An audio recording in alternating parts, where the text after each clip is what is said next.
This is your standard paper जो MCQ हम कर रहे हैं आज। कल आपका एमसीक्यू टेस्ट है, ठीक है। तो ये स्टैंडर्ड का पेपर है। हेलो, हाँ जी मैम, श्रेष्ठ नहीं आ रहा क्लास में भी आज?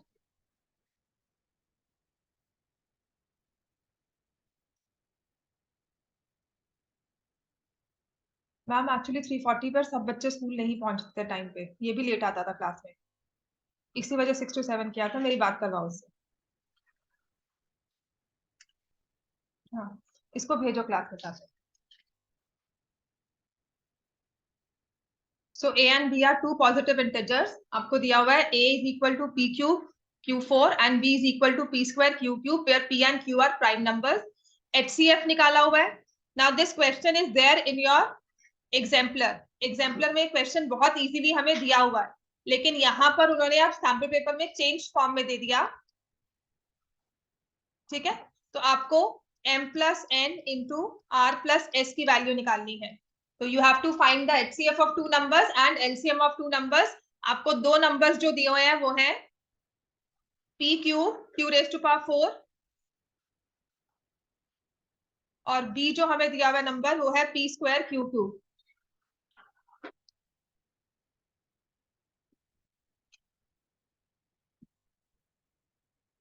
हेलो, हाँ उसे भेजो, उसे बोलो टाइम यही रहेगा, पहले भी इस टाइम पे आता था वो।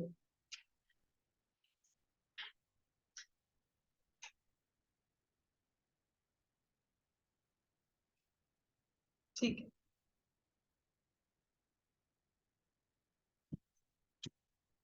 A and B are two positive integers such that A is equal to p cube q raised to power 4, B is equal to p cube p square q cube, P and Q are prime numbers. HCF of AB, HCF क्या होगा दोनों का? हाँ, HCF में lowest पार होती है, HCF will be p square q cube। HCF को हम लिखेंगे p square q cube और LCM क्या होगा? p cube q raised to power 4। समझ में आ गया ये? तो m की वैल्यू 2, n की वैल्यू 3, r की वैल्यू 3, तो आंसर विल बी 35। इतना समझ में आ गया हमें, ठीक है। और ये अगर इसकी मार्किंग स्कीम देखते हैं ना, इस वाले पेपर्स की फर्स्ट 20 की, तो आपको एक्सप्लेनेशन नहीं लिखनी है कोई, सिर्फ उन्होंने आंसर्स लिखे हुए हैं। You have to write the option. जब आपने क्या करना है, उन्होंने जो पेपर में लिखा हुआ था क्वेश्चन नंबर 1 सी पार्ट और 35 लिखा हुआ है साथ में, तो make sure you write the option number and the answer as well. दोनों चीजें लिखनी है, ये कोई आपकी OMR शीट मार्किंग वाली चीज नहीं है, ठीक है। तो question number 1 c part 35। Question number 2 पे आ जाओ।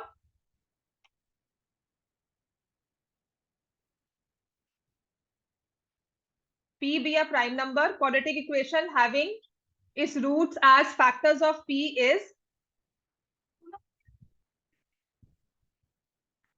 ड्राइवर आएगा तो भिजवा देना या उसकी मम्मा को फोन कर दे। P be a prime number, equation having roots. अगर एक P प्राइम नंबर है तो इसके फैक्टर्स क्या होंगे?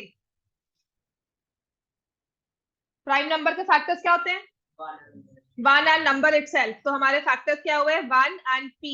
तो एक रूट अपनी 1 है, एक रूट क्या होगी? P। अब आपको क्या करना है? Quadratic equation having roots as factors, तो आप सम निकालोगे। सम क्या आएगा? P plus 1। प्रोडक्ट क्या होगा? P। तो हमारे पास आएगा x square minus sum into x plus product equals to 0। समझ में आ गया? क्वेश्चन ऐसा नहीं है कि बहुत मुश्किल है, बट क्वेश्चन स्टैंडर्ड में रिक्वायर्स सम थॉट कि हमें पता हो P प्राइम नंबर है, तो या तो नंबर्स लेके कर लो 2 3 4 2 3 5 7 कि 7 के फैक्टर्स क्या है, 1 एंड द नंबर इटसेल्फ, या तो उस तरह से कर लें, ठीक है।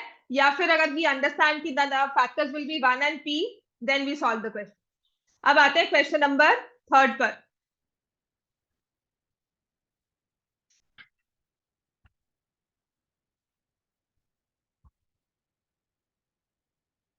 Alpha and beta are the zeros of the polynomial P of x, px square minus 2x plus 3p और दिया हुआ है alpha plus beta is equal to alpha beta.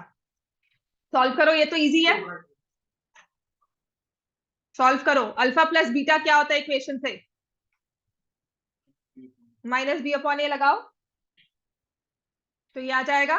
दामिर कितना आएगा sum of roots? Alpha plus beta sum of zeros क्या होगा यहाँ से? अल्फा बीटा 3/1 है। हाँ -2 सम ऑफ जीरोस क्या होता है? माइनस बी बाय, तो क्या होगा -2/-पी, और अल्फा बीटा क्या होगा 3p अपॉन पी, तो ये कैंसिल हो गया। तो 2/p is equal to 3, p की वैल्यू क्या आ गई 2/3।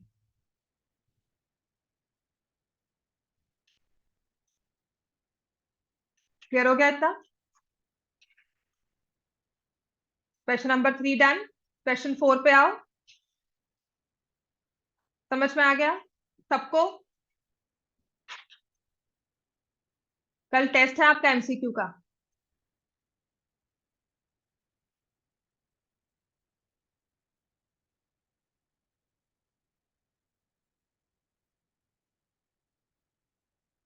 System of equation 3x plus y equal to 1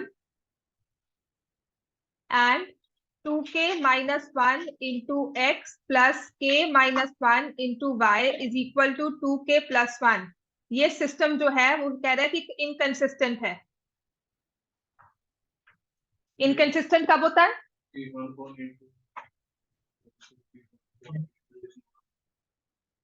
में आता है, ठीक है। इनकंसिस्टेंट सिस्टम कब होता है? अच्छा, किसी को सुना हर्षित ने क्या बोला? किसी ने सुना हर्षित ने क्या बोला है, सही है कि गलत है? दोबारा से बोलो, क्या बोला तुमने?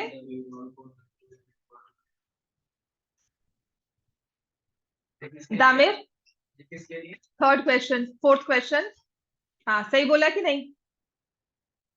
सही है। इनकंसिस्टेंट कौन सा होता है सिस्टम? पैरेलल लाइन, बिल्कुल सही बोला है, वेरी गुड। ठीक है, system is of parallel lines. तो इनकंसिस्टेंट होता है जहां पे सॉल्यूशन आए ही ना। तो यहां पर we'll write 3/2k-1 is equal to 1/k-1। Cross multiply करेंगे and will get the answer.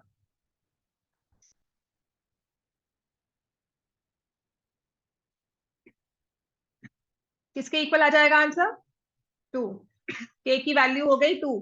तो अब तक आपको लग रहा है क्वेश्चन कुछ मुश्किल है? आते हैं, एमसीक्यू प्रैक्टिस करना शुरू कर दो। सेकंड क्वेश्चन, हाँ थोड़ा सा डिफिकल्टी में, which puts you in some thought. तो आपका हर एक क्वेश्चन डायरेक्ट नहीं होगा। अगर 0 एक 0p, एक 0 1। हाँ उसने लिखा है ना, p be a prime number having its roots as factors of p। Roots की जगह उसने जीरोस लिखना था यहाँ पे। बात तो वही आती है ना, जो इक्वेशन की बात की है तो वो ऑब्वियसली वो बात कर रहा है रूट्स की, ठीक है ना। लेकिन इक्वेशन और उसमें सम ऑफ रूट्स और वही आएगा। क्वेश्चन नंबर 4 ये मैं जितनी बारी करवा चुकी हूँ। Question number sorry 5। 5 है कि 6 है? 5। You want water? Question number 5, vertices of parallelogram PQRS taken in order are. क्या करते हैं इसमें? आपको मैंने कहा था ये क्वेश्चन एक आएगा ही आएगा, लेना। बहुत लंबा हो जाता है उससे। ऑपोजिट साइड्स में दो इक्वेशंस दो वेरिएबल्स में बनेगी, उससे बहुत लंबा हो जाएगा। You need 2 equations. क्यों आपको फोर्थ वर्टेक्स दिया नहीं हुआ, कैसे निकालोगे? 2 वेरिएबल्स लोगे कि नहीं लोगे उसके? पैरेललोग्राम में रेक्टेंगल नहीं है। रेक्टेंगल भी होगा तो it can go in diagonal also, है ना। तुम्हें स्ट्रेट लाइन नहीं दी हुई। अगर तो रेक्टेंगल है, आपको दिख रहा है यहाँ पे कोई y या x सेम आ रहे हैं? क्या लिखते हैं इसको? इंपॉर्टेंट मार्क कर लो। ये क्वेश्चन ऐसा है जो पेपर में 1 मार्क में आ ही जाता है। जब भी 1 मार्क में ऐसा कुछ क्वेश्चन दिखे तो क्या कर रहे हो?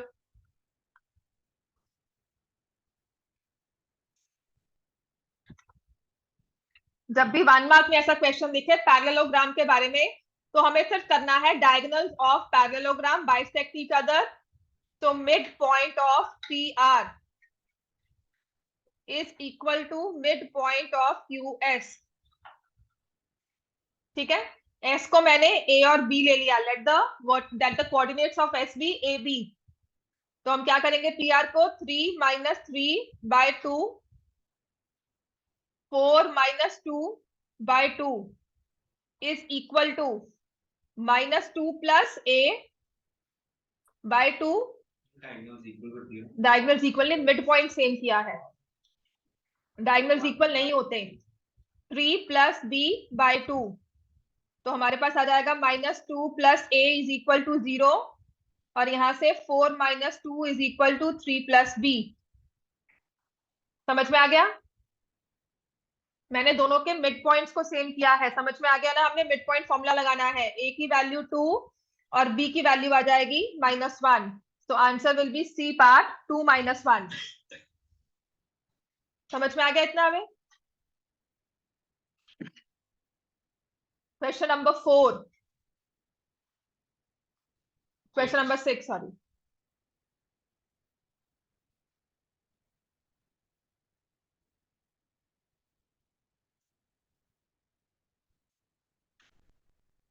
स्टार्ट कर दो. क्वेश्चन 6 after this. Triangle ABC is similar to triangle PQR. AM and PN are altitudes of triangle ABC, triangle PQR. AB square by PQ square दिया हुआ है 4:9. कहते हैं ऑल्टीट्यूड्स की रेशियो बताओ क्या होगी. साइड्स की रेशियो क्या है? साइड्स की रेशियो क्या होगी? AB upon PQ. मुझे ना अब सिमिलर ट्राइंगल्स लेना है, जो मैं नेक्स्ट सब डिवाइस करवाऊंगी after your tomorrow's test. Similar triangle class में एक एक क्वेश्चन बुक का वहीं से है. लिखो, when triangles are similar, ratio of corresponding sides is equal to ratio of corresponding medians, altitudes, angle bisectors.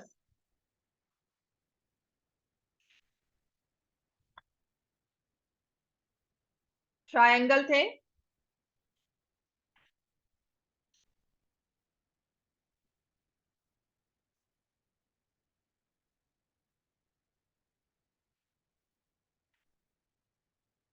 so we have two triangles, triangle ABC, triangle PQR.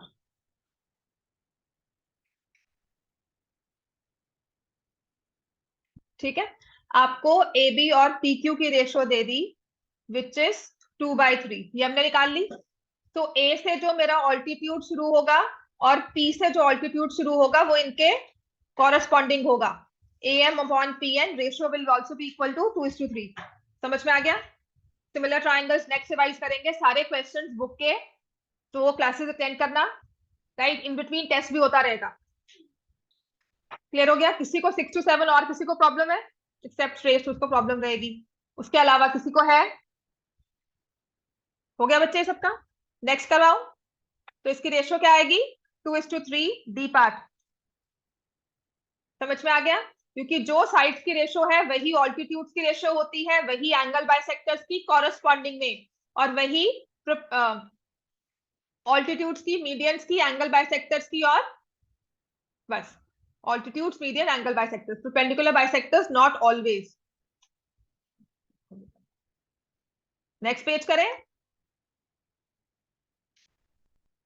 ये तो हमने अच्छे से की है ट्रिग्नोमेट्री, ये तो आनी चाहिए.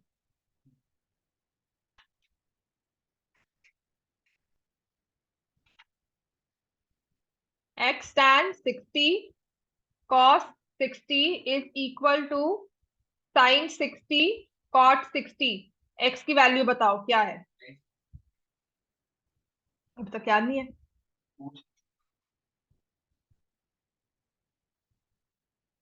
tan 60 कितना होता है?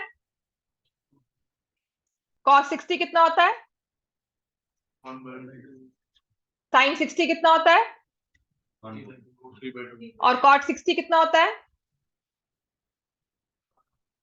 cot 60 1/√3। ठीक हो गया? तो ये आपका √3 और ये 2 कैंसल, x की वैल्यू आ गई 1/√3। और यहाँ ऑप्शंस में किसको मार्क करोगे?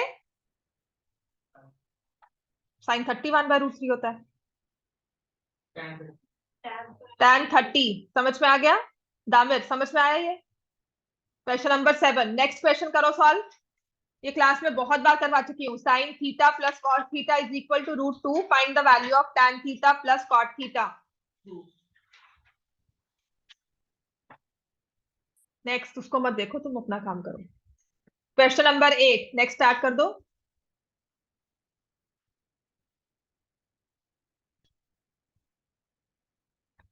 if sin theta plus cos theta is equal to √2, then find the value of tan theta plus cot theta। क्या करते हैं इस केस में?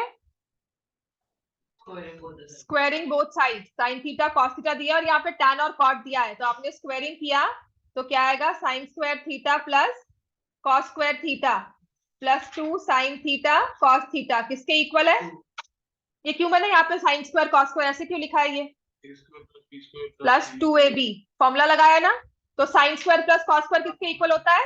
1 plus 2 sin theta cos theta is equal to 1। समझ में आ गया? तो sin थीटा cos थीटा किसके इक्वल हुआ? यहां से 1 खत्म हो जाएगा ना, ये चला गया, 1 प्लस आ गया, ये 2 था, तो मेरे पास आ जाएगा 2 sin theta cos theta is equal to 1, या sin theta cos theta is equal to 1/2। यहां लिखा, हाँ जी, sin theta by cos theta. तो आपके जो ये क्वेश्चंस है ना, कुछ तो ओरली होने वाले हैं, कुछ में टाइम लगेगा आपको। आपके बेसिक पेपर हो, स्टैंडर्ड हो, एक क्वेश्चन है जो बिल्कुल ओरली होने वाला है, जैसे पिछले वाला था। After you revise your similar triangles, ये क्लियर हो जाएगा कि साइड्स की ratio is equal to ratio of the corresponding altitudes. Orally किया, कोई कैलकुलेशन भी नहीं करनी है हमें, ठीक है? और यहाँ पर कहाँ पे बच्चे, इसकी वैल्यू निकालनी है ना? हाँ, ठीक है ना?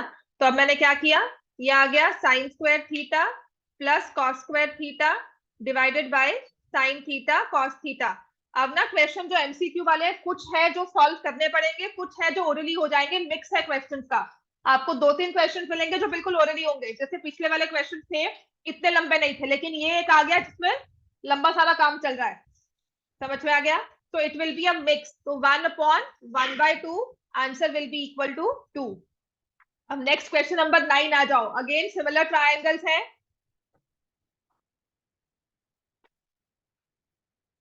क्वेश्चन 1 लिख लिया सबने, 9 स्टार्ट करो।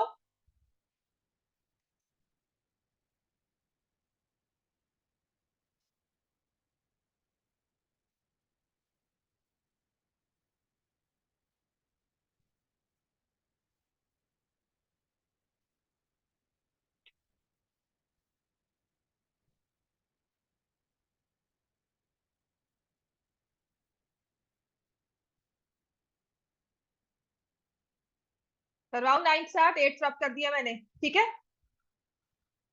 8 हो गया था सबका? हाँ बच्चा, हो गया था।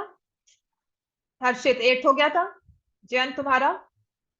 Question number 9, A B AD AE की लेंथ दी हुई है ए यूनिट्स, ईसी की दी हुई है बी, डीई दी हुई है एक्स और बीसी दी हुई है वाई। तो ये दोनों लाइंस पैरेलल हैं। अगर लाइंस पैरेलल हो तो बीपीटी थ्योरम क्या कहती है?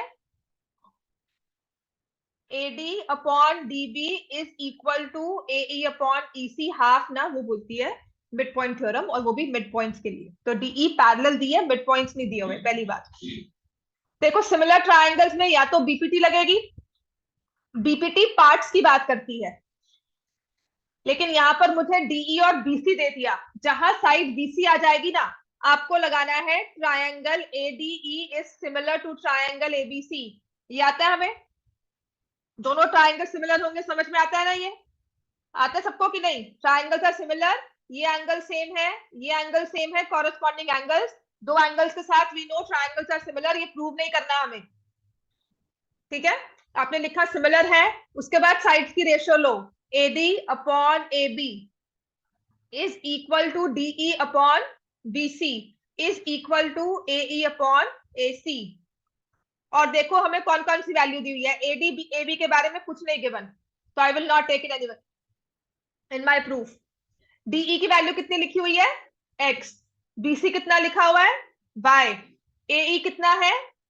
A। और AC कितना है? A plus B। तो X is equal to AY upon A plus B।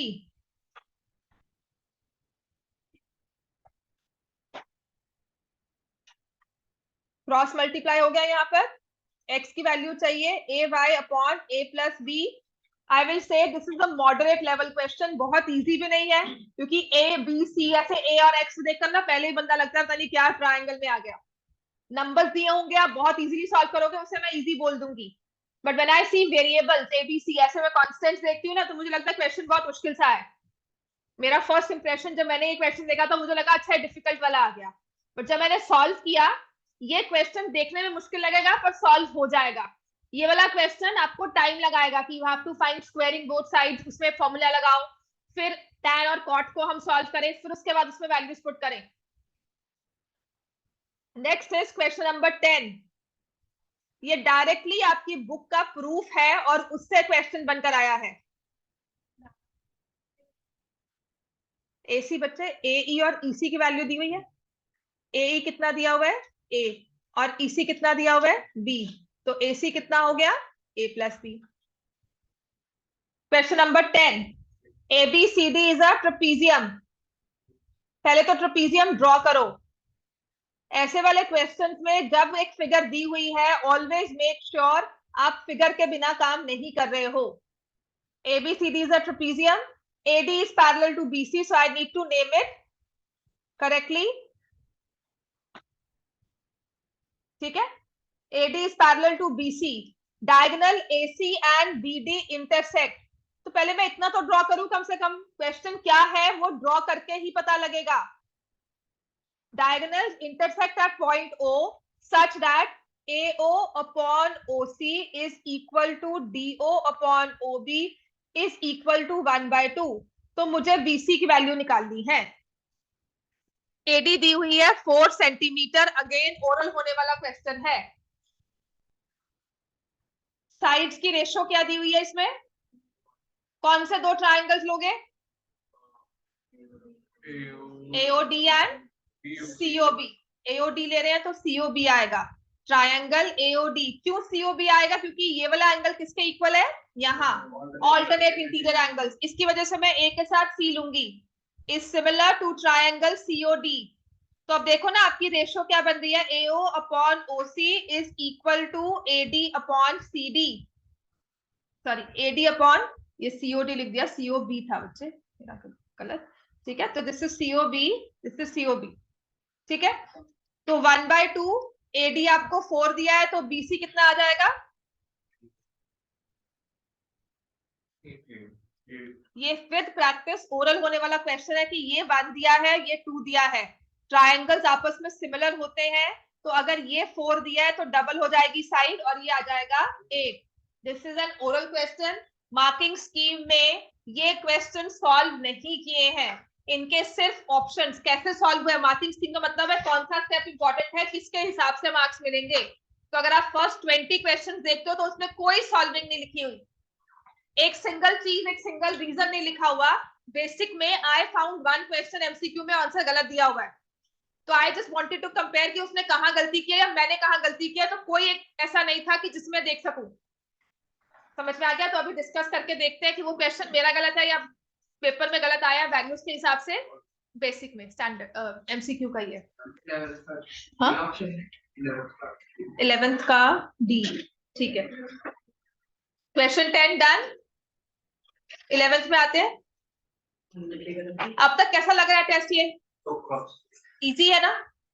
मैं कह रही हूँ पेपर सिर्फ आपके प्रैक्टिस की जरूरत है, कुछ क्वेश्चंस बहुत इजी आ जाएंगे, जो मैं आपको बता रही हूँ वो आपको नहीं पता होने, मतलब मुझे प्रॉम्प्टिंग नहीं करनी चाहिए, आपको खुद आंसर आता हो। डिस्कशन मत करो बच्चे। Two tangents are inclined to each other. Phone छोड़ दे यार, मैंने क्वेश्चन यहाँ लिखा हुआ है, तुम वहां से क्वेश्चन तो देख ही रहा है, मुझे पता है देखने लगे थे, पर तुम्हारा कुछ ना कुछ बजेगा ही बजेगा, है ना? तो फिर उसमें तू जाएगा उधर करेगा, मुझे वो डिस्ट्रैक्शन होगी, मुझे गुस्सा आता है, मुझे खिंच आती है उससे, स्ट्रेट वर्ड्स में बोल दो, मुझे डिस्ट्रैक्ट करता है वो। Two tangents are inclined to each other at angles of 60 degree. ठीक है, तो ये देखिए यहां से ये ए, ये बी और यहाँ पर आया पी, ये टेंजेंट्स आपस में 60 डिग्री का एंगल बना रहे हैं। एक होता है इंक्लाइन टू द सर्कल और एक होता है incline to each other. To each other मतलब आपस में 60 डिग्री का एंगल बन रहा है। सर्कल की रेडियस दी हुई है 3 सेंटीमीटर और कहा जाए find the length of each tangent. AP की लेंथ निकालो। क्या करना चाहिए इस क्वेश्चन में? 60 क्यों दिया, 65 क्यों नहीं दे दिया, 95 क्यों नहीं दे दिया आपको? 60 इसलिए दिया क्योंकि ट्रिग्नोमेट्री में tan की वैल्यू होती है। समझ में आ गया? इक्विलेटरल तो बनेगा ही बनेगा, फिर भी जरूरी है, मतलब जब ऐसे भी आते हैं जहां पर आपको ट्रायंगल में फर्दर, तो मैं ओपी को ज्वाइन कर दिया। ठीक है, ये वाला एंगल छोटे वाला ये कितने का हो गया? कल सर्कल्स में करवाया था ना कि OP bisects the angle as well, equal tangents are equally inclined to the circle. ये रूल होता है, थ्योरम आपको नहीं करवाई गई। अगर टेंजेंट्स इक्वल है तो उनका एंगल भी सर्कल के साथ बिल्कुल सेम होगा। 30 यहां पर, 30 यहां पर। ठीक है, आपको ये वाला एंगल पता है कितना होता है? अब समझ में आया 60 क्यों दिया था? क्योंकि 30 60 90 वाला ट्रायंगल बनेगा, ट्रिग्नोमेट्री अप्लाई करनी है हमें, राइट? तो ये आपको साइड 3 दी हुई है, आपको ओपी के बारे में बताना है कितना है।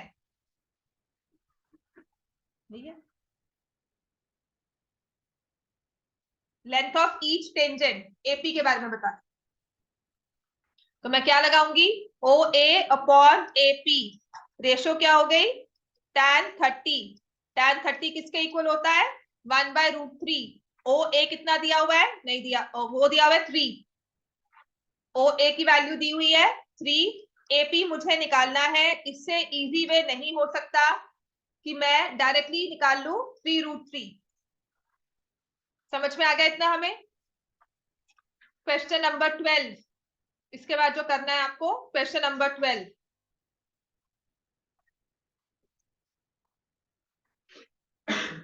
समझ में आ गया सबको? क्वेश्चन 12 स्टार्ट कर दो।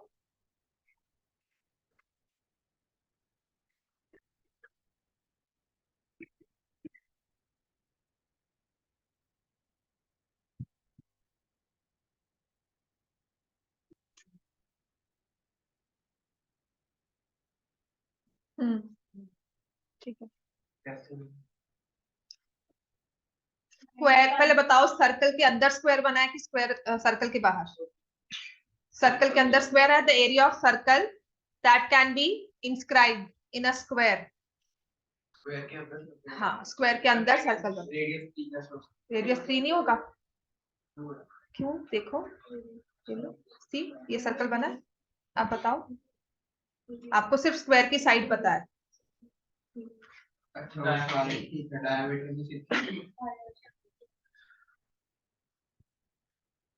Radius of circle is 3 centimetre, तो एरिया कितना हो गया? 9 पाई। और यही अगर सर्कल के अंदर स्क्वायर ड्रॉ किया हो तो क्या होता है? Diagonal of the square is equal to diameter of the circle. Diagonal of square इस केस में, diagonal of square is equal to diameter of circle. समझ में आ गया? Question number 13। हाँ, 9 पाई एरिया निकालना है इसका, पाई आर स्क्वायर, पाई को रखना है 3 स्क्वायर, 9 पाई। सर्कल का एरिया निकालना है, रेडियस आपके पास आ गया 9 pi. Question 13, again not easy question, direct question नहीं है, पर ऐसा क्वेश्चन कहीं ना कहीं आपने 7th 8th में किया होगा। आई फील कहीं ना कहीं ये क्वेश्चन 8th ने कहीं ना कहीं करवाया जरूर होगा, 9th का I am not very sure, 8th में जरूर किया हुआ है। Sum of length breadth height of a cuboid, तो जो आपको क्वेश्चन में लिखा है ना उसे इक्वेशन फॉर्म में लिखो। लेंथ ऑफ डायगोनल, क्यूबॉइड का डायगोनल क्या होता है?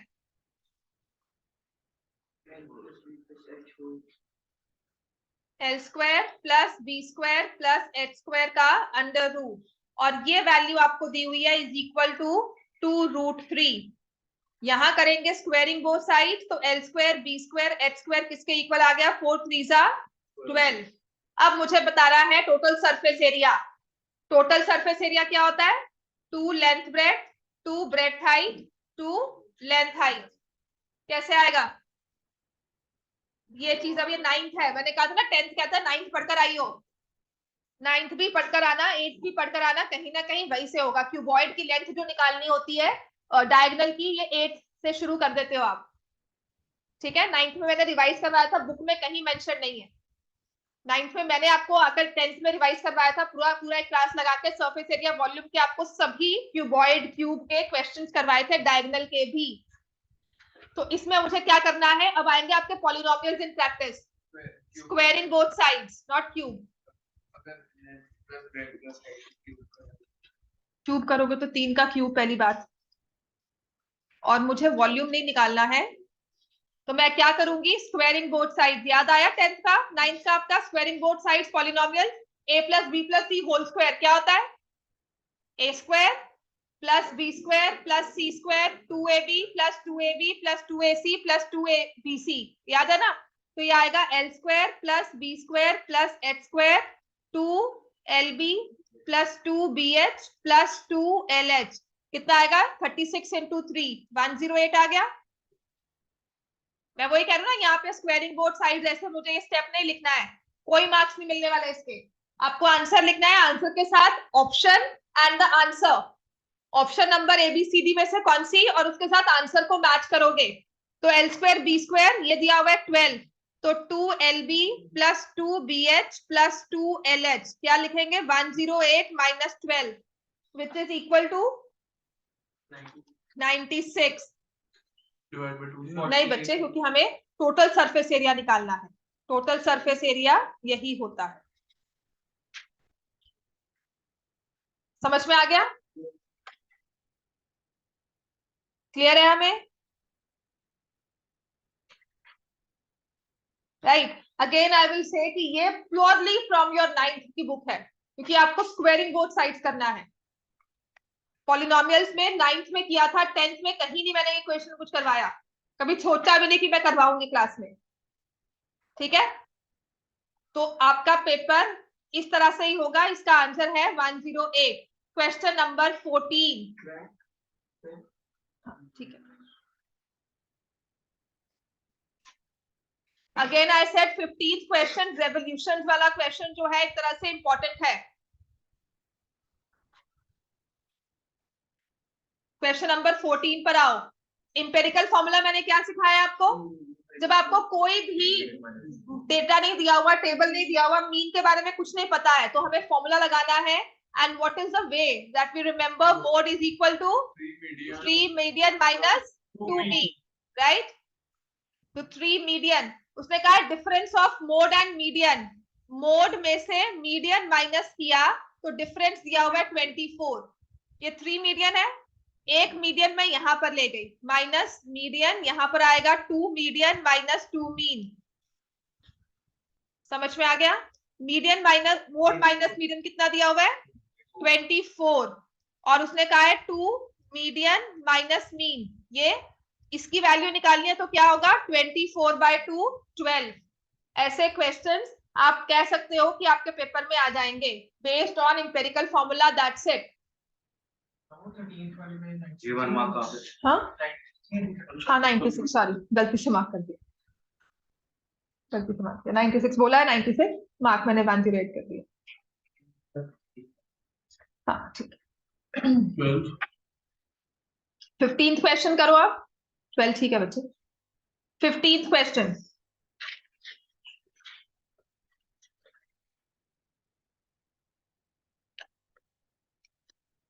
The number of revolutions made by a circular wheel of radius 0.25 meters in rolling a distance of 11 kilometer. तो number of revolutions क्या होंगी? Total distance divided by distance covered in one revolution. And what is distance covered in one revolution? Distance covered in one revolution क्या होता है? Circumference 2 pi r, not radius.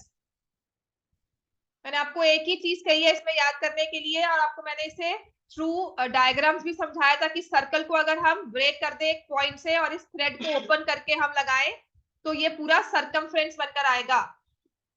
तो distance covered in one revolution is equal to circumference of the given circle.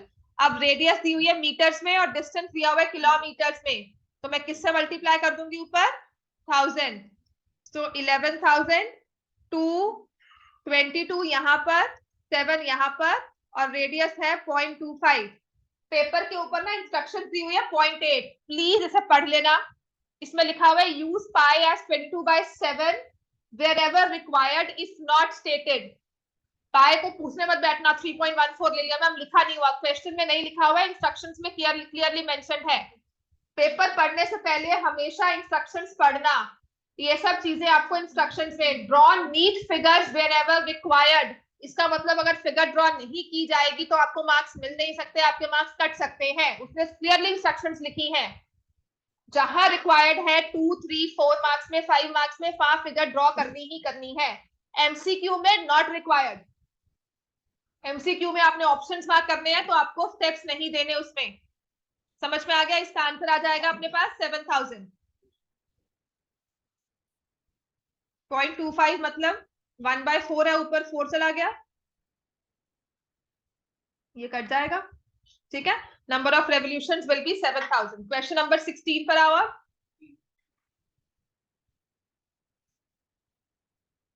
Median and model class. Mode कौन सा होगा इसमें? कौन से वाले उस पर रहेगा? मोड होता क्या है? मोड का हम क्या देखते हैं सबसे पहले? Maximum frequency. तो यहाँ पे 10, 15, 12. तो मॉडल क्लास कौन सी आ गई? 15 to 20. Modal class is 15 to 20. Median के लिए क्या करते हैं? We find the cumulative frequency 10, 25, 37, 57 और यहां से आ जाएगा 60, 66. तो मीडियन के लिए मुझे क्या निकालना है? n/2. 66/2 कितनी आ जाएगी? 33. 33 किस में रहेगा? इस वाले में. समझ में आ गया? तो मीडियन क्लास क्या हो जाएगी? 10 to 15. Lower limits of median and model class.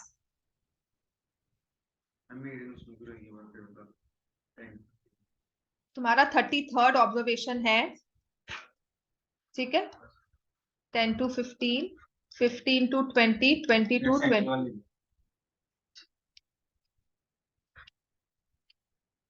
ये आ गया. क्यूमुलेटिव फ्रीक्वेंसी निकाला 37 और ये आ जाएगा 57 एंड 66. ठीक है. अब तुम कह रहे हो मीडियन कैसे लेना है. आपने 25 चेयर्स फिल कर दी, यहां तक 25 बच्चे बैठा दिए. 33rd इसके बाद वाले में बैठा होगा, है ना? तो 37 से 33 से जस्ट बड़ा नंबर वो मीडियन बताता है. ठीक है. आपने देखना है कि 33rd प्लेस पे कौन बैठा है.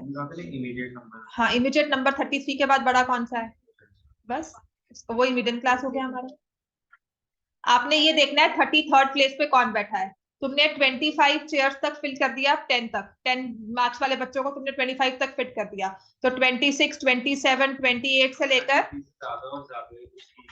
हाँ 33 से जस्ट ज्यादा, उसके इक्वल भी नहीं लेना, जस्ट ज्यादा ही लेना है. ठीक है. नेक्स्ट वाले पे आ जाओ. ये कर दो नीट. हो गया सॉल्व. नेक्स्ट डॉक्यूमेंट निकालो.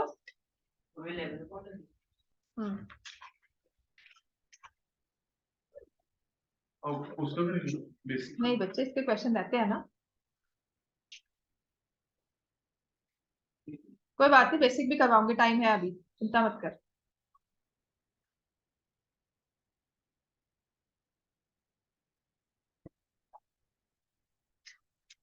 2 dice are rolled simultaneously. What is the probability that 6 will come up at least once? 2 dice are rolled simultaneously. 6 आएगा पहले नंबर 1 के साथ, 1 6 आ गया तो 6 1, 2 के साथ 2 6 6 2, 3 के साथ 3 6 3 4 6 तक है। सारे लिखने मत बैठना यहाँ पर ऑप्शंस, और लास्ट आता है 6 and 6. ठीक है, so how many cases? 11 out of 36. और कैसे करोगे? और कैसे करोगे? No other way. ठीक है, कितना? 18th का 1/3. ठीक है, 5 tan beta is equal to 5 sin beta minus 2 cos beta. 5 sin beta minus 2 cos beta, इसकी वैल्यू निकालनी है. अब क्योंकि ये हमारा MCQ है तो I will go by a very basic method. क्या करते हैं, क्योंकि tan दिया हुआ है, tan क्या होता है? sin by cos. तो मैं यहाँ पर क्या करूंगी? Divide each number, each of the numerator and denominator by cos. तो ये आ जाएगा, जब इसको cos से डिवाइड किया तो 5 tan बीटा माइनस 2, यहां से आ जाएगा 5 tan बीटा प्लस 2. और देखो कितना आसान है, 5 tan बीटा दिया हुआ है, किसके इक्वल होता है? 4. तो 4 minus 2 4 plus 2. Again I will से कि कुछ प्रैक्टिस करोगे, थोड़ा बहुत 1-2 पेपर्स दोगे तो ये आपको रट जाएगा. ये क्वेश्चन इजीली सॉल्व होगा कि मुझे साइन को कॉस से डिवाइड करना है और यहाँ पे 5 tan दिया है तो 4 माइनस 2 4 प्लस 2. समझ में आ गया? डायरेक्टली आंसर आएगा 1/3. क्लियर हो गया? Next, assertion reasoning. कल के पेपर में ना हो सकता है असर्शन रीजनिंग हो. ठीक है, 4 क्वेश्चंस होंगे, 4 या 5 maximum.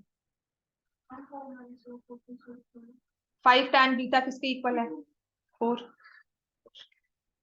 5 tan beta is equal to 4. ठीक है, question number 19. The product of 2 numbers is 5780. 2 numbers का प्रोडक्ट दिया हुआ है 5780. HCF is 17 and LCM is 340. कहता है ये ट्रू है कि फॉल्स? बताओ. 2 नंबर्स का प्रोडक्ट है 5780, HCF 17 है, LCM 340 है. तो मुझे क्या करना होगा?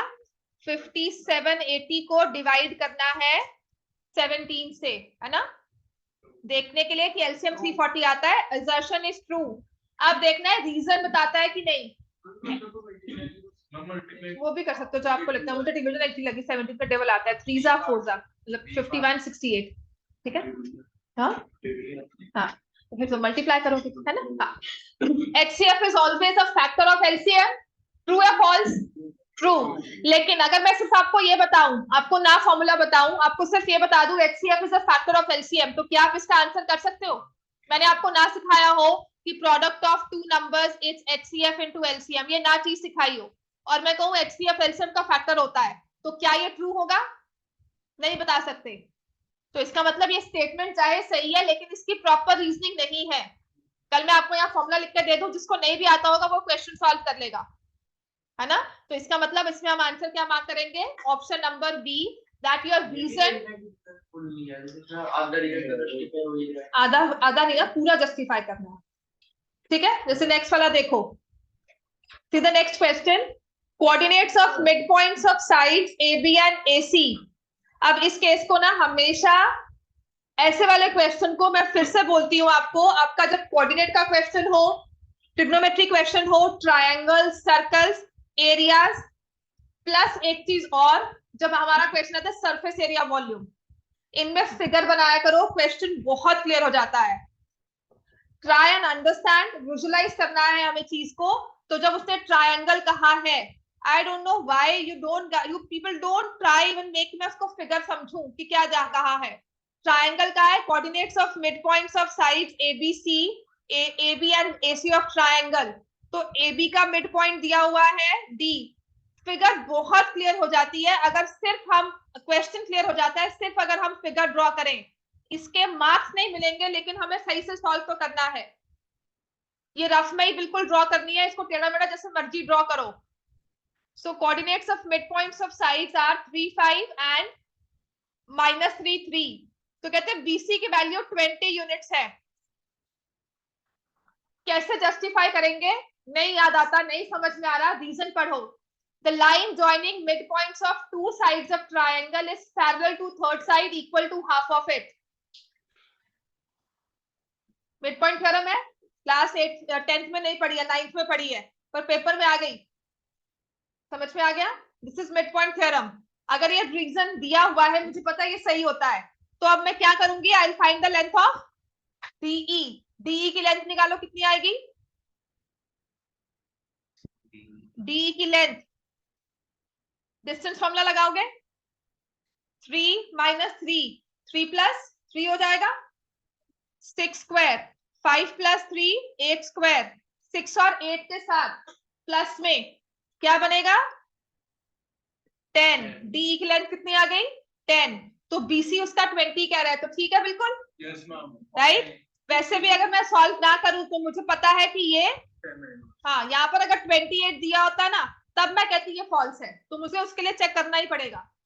ठीक हो गया? तो इसका आंसर क्या होगा? ए पार्ट। यहाँ पर वो एक्सप्लेन भी कर रहा है कि अगर आप इसको मिड पॉइंट्स ले रहे हो, 20 है, तो दोनों ही ट्रू है। मैम वो 90 क्वेश्चन हो गया था part B part. Basic paper निकालो आप। बेसिक के क्वेश्चंस कुछ तो बहुत ही इजी हैं।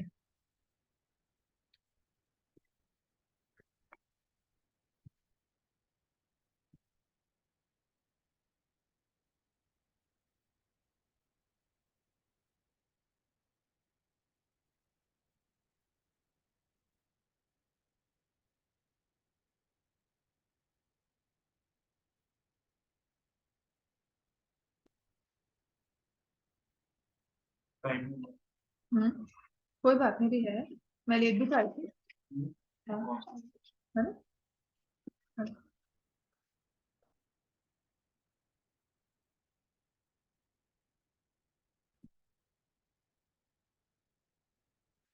अब देखो वही सेम क्वेश्चन हमें दिया हुआ है। Positive integers p and q can be expressed as p is ab स्क्वायर, q is aq, p is ab स्क्वायर, q is aqb, a and b being prime numbers, LCM of pq।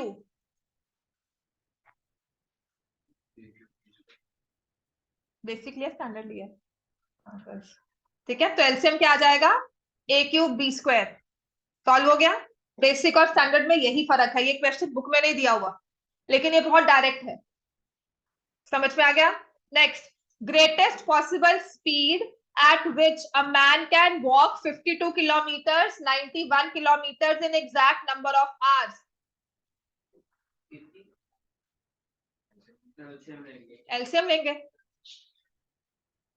फिर से पढ़ो। Greatest possible speed at which a man can walk 52 kilometers 91 kilometers in an exact number of hours।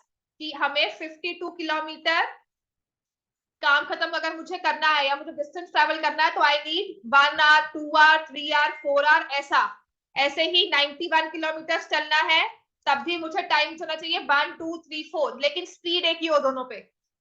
तो I will take HCF of 52 and 91 which is 13 kilometre per hour की speed पर। ये 4 घंटे में और ये 7 आवर्स में।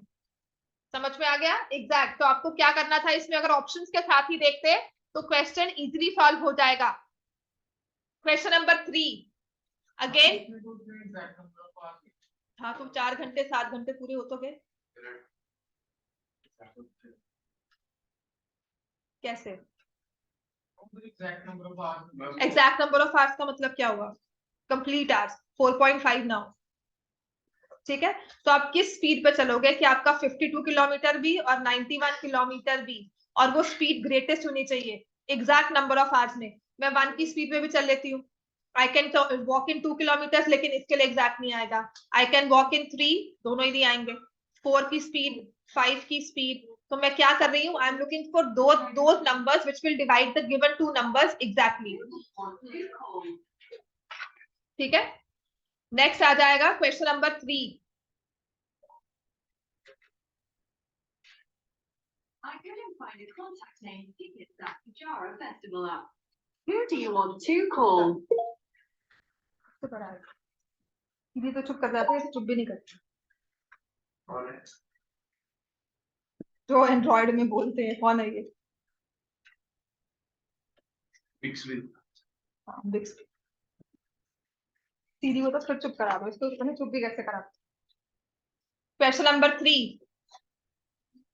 1 0 of the polynomial x square plus 3x plus k is 2. Find the value of k. करो सॉल्व इसको. कैसे? x की जगह वैल्यू पुट कर दी. ठीक. k की वैल्यू -10 या सम ऑफ जीरोस भी निकाल सकते हैं. Question number 4. Graphically the pair of equations parallel lines है. कैसे? 6 divided by 2 3 by 1 but not equal to 10 by 9. चलो नेक्स्ट क्वेश्चन नंबर 5. चलो जल्दी से 5 मिनट और है. हो जाएगा कोई बात नहीं.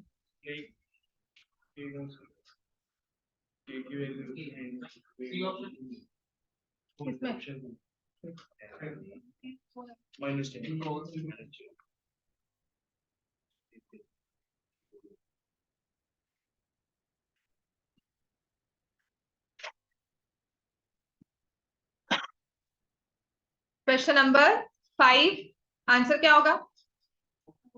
4. रियल एंड इक्वल रूट्स में क्या होगा आंसर? क्या होती है condition? Real and equal roots. B square minus 4ac is equal to 0. Solve करो इसको. Question number 6 is from exemplar. तो हम बेसिक के लिए ये नहीं कह सकते एग्जाम्पलर नहीं होगा. क्वेश्चन ऐसे नहीं है कि बहुत डायरेक्ट आएंगे, लेकिन फर्दर कोई कॉम्प्लिकेशंस नहीं होंगी क्वेश्चन में. क्वेश्चन नंबर 7 आपके एग्जाम्पलर में से है. Question 8 something of a book. Question number 9 ये भी एग्जाम्पलर से कह सकते हो. k equals to 4. ये वाला एंगल निकालने वाला बुक में कोई क्वेश्चन नहीं. k equal to 4. B square minus 4ac solve करोगे तो k इक्वल टू 4 आएगा. Perimeter of a triangle with vertices 0 0 4 0 0 and 3 0. तो एक आपका x एक्सिस पर है 3 0, यहाँ पर है 0 0 और एक y एक्सिस पर है 0 4. ठीक है. तो this side is 4, this is 3 और ये आ जाएगा 5. Answer will B 12 unit. वरना डिस्टेंस फॉर्मूला लगाओगे. ठीक है. तो बाय चांस मुझे नहीं समझ में आ रहा कि x एक्सिस y एक्सिस बना है, तो आप डिस्टेंस फॉर्मूला से हर एक साइड निकाल सकते हो. Then you will find the perimeter. Question number 7. Triangles ABC and DEF. अब जब सिमिलैरिटी का साइन के साथ ना लिखा हो ना, तो 1-to-1 कॉरेस्पॉन्डेंस जरूरी नहीं है, होती है. सिमिलैरिटी के साइन के साथ नहीं लिखा तो इसका मतलब 1-to-1 कॉरेस्पॉन्डेंस जरूरी नहीं है, होगी. तो हमें लिखा है triangle ABC and triangle DEF they are similar. अगर सिमिलर है, अगर इनमें AB upon DE is equal to BC upon FD, तो कौन सा एंगल होना चाहिए equal, so that we can say triangles are similar. तो इंक्लूडेड एंगल होता है ना, हम ऐसे रूल लगाते हैं. विदाउट फिगर में क्वेश्चन कैसे करूंगी? देखो AB और BC में कॉमन वर्टेक्स कौन सा है? B. DE और FD में कॉमन वर्टेक्स कौन सा है? D. तो angle B should be equal to angle D. समझ में आ गया? SAS का रूल है कि आपकी दो साइड्स की रेशियो और इंक्लूडेड एंगल. तो आप देखो साइड्स में कॉमन वर्टेक्स कौन सा है, वही एंगल इक्वल होगा. Question number 8. क्वेश्चन 10 करना है इसके बाद. ठीक है. 10th में था डाउट. क्वेश्चन नंबर 10 एक बार करना ना. 8th और 9th के बाद. टिल 10th करवाऊंगी, उसके बाद नहीं करवाऊंगी. बाकी आप घर पे कर सकते हो. 8th में डी ऑप्शन.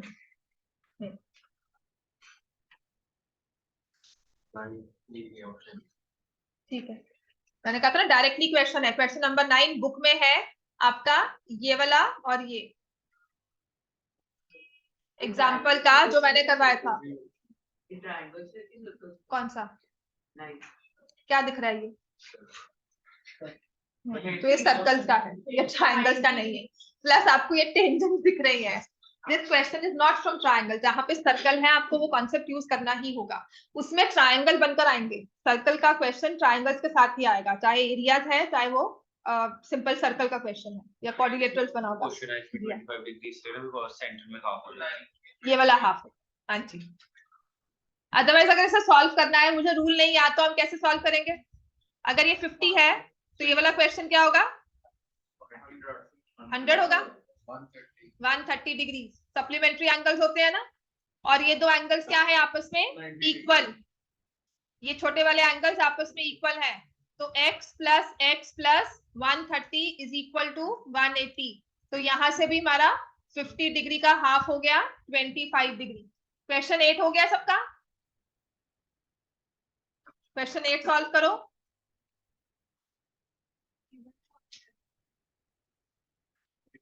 √3/2 आ रहा है ना, सेकंड एक आया तो √3/2 आएगा।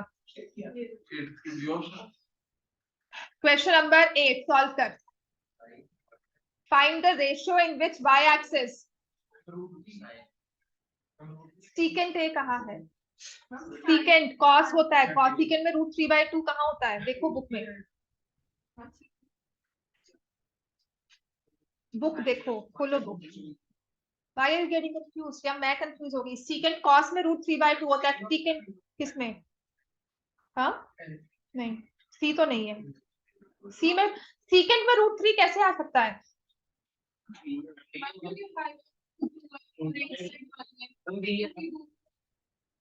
हाँ तो निकालो, तभी तो कह रही हूँ कॉस आएगा कि सेकंड आएगा। तुम क्या निकाल रही हो? हाइपोटेन्यूज बाय एडजेसेंट साइड करोगी? हाँ, 2/√3 ऑप्शन में नहीं है यहाँ पर, और उन्होंने √3/2 मार्क किया हुआ है, विच इज रॉन्ग। ये क्वेश्चन कंटेंशन में आ जाता है। यहाँ पर अगर आप बाई चांस √3/2 कर तो सेकंड ए और कॉस, मतलब आउटराइटली आप बोलते कि मुझे क्वेश्चन गलत है, तब तो मैं मानती आपकी बात। इसका मतलब यहाँ पर आंसर है 2/√3 और उसने √3/2 मार्क किया हुआ है, विच इज रॉन्ग। या तो यहाँ पर उसने गलत मिसप्रिंट किया है या ऑप्शन में उन्होंने गलत दिया होगा। फिर से बच्चे टाइम वेस्ट होता है, पहली बात तो तुम इस पे लगे रहोगे। गलत पे हो सकता है जिसने गलत अटेम्प्ट किया हो √3/2 मार्क कर दे, ठीक है ना, उसको मार्क्स ना मिले। ग्रेस मार्क्स में ये भी होता है कि जिन्होंने अटेम्प्ट किया और गलत सॉल्व किया है वहां पर they will cut marks, they will not give you extra marks. जिसने अटेम्प्ट नहीं किया होगा उनको मार्क्स दे देते हैं। क्वेश्चन नंबर 8, क्वेश्चन नंबर 10 में ऑप्शंस के साथ हमारा क्वेश्चन मैच नहीं करता, that's why will not mark any one of these. और इसको बस आप 10th में लिख कर आओगे 2/√3, ऑप्शन मार्क नहीं करोगे। समझ में आ गया इतना? हाँ। क्वेश्चन नंबर 8 बताओ किससे सॉल्व हुआ है? Question number 8, ratio in which the line segments 5 - 6 and -1 - 4, ratio in which y axis, अगर y एक्सिस डिवाइड करती है तो पॉइंट किस फॉर्म में होगा? y एक्सिस डिवाइड कर रही है तो किस फॉर्म में होगा? रेशियो निकालना है तो हम क्या लेंगे? k:1। तो now we'll find the x coordinate. -1 into k plus 5 upon k plus 1 is equal to 0। मैंने सिर्फ x कोऑर्डिनेट निकालना है, y कोऑर्डिनेट का हमें कुछ नहीं करना जब तक हमें निकालने को कहा ना जाए। तो I will find my x coordinate, तो k की वैल्यू आ जाएगी 5, ठीक है। So ratio will be 5:1। 10th का आंसर है 2/√3। 11th का आंसर क्या होगा?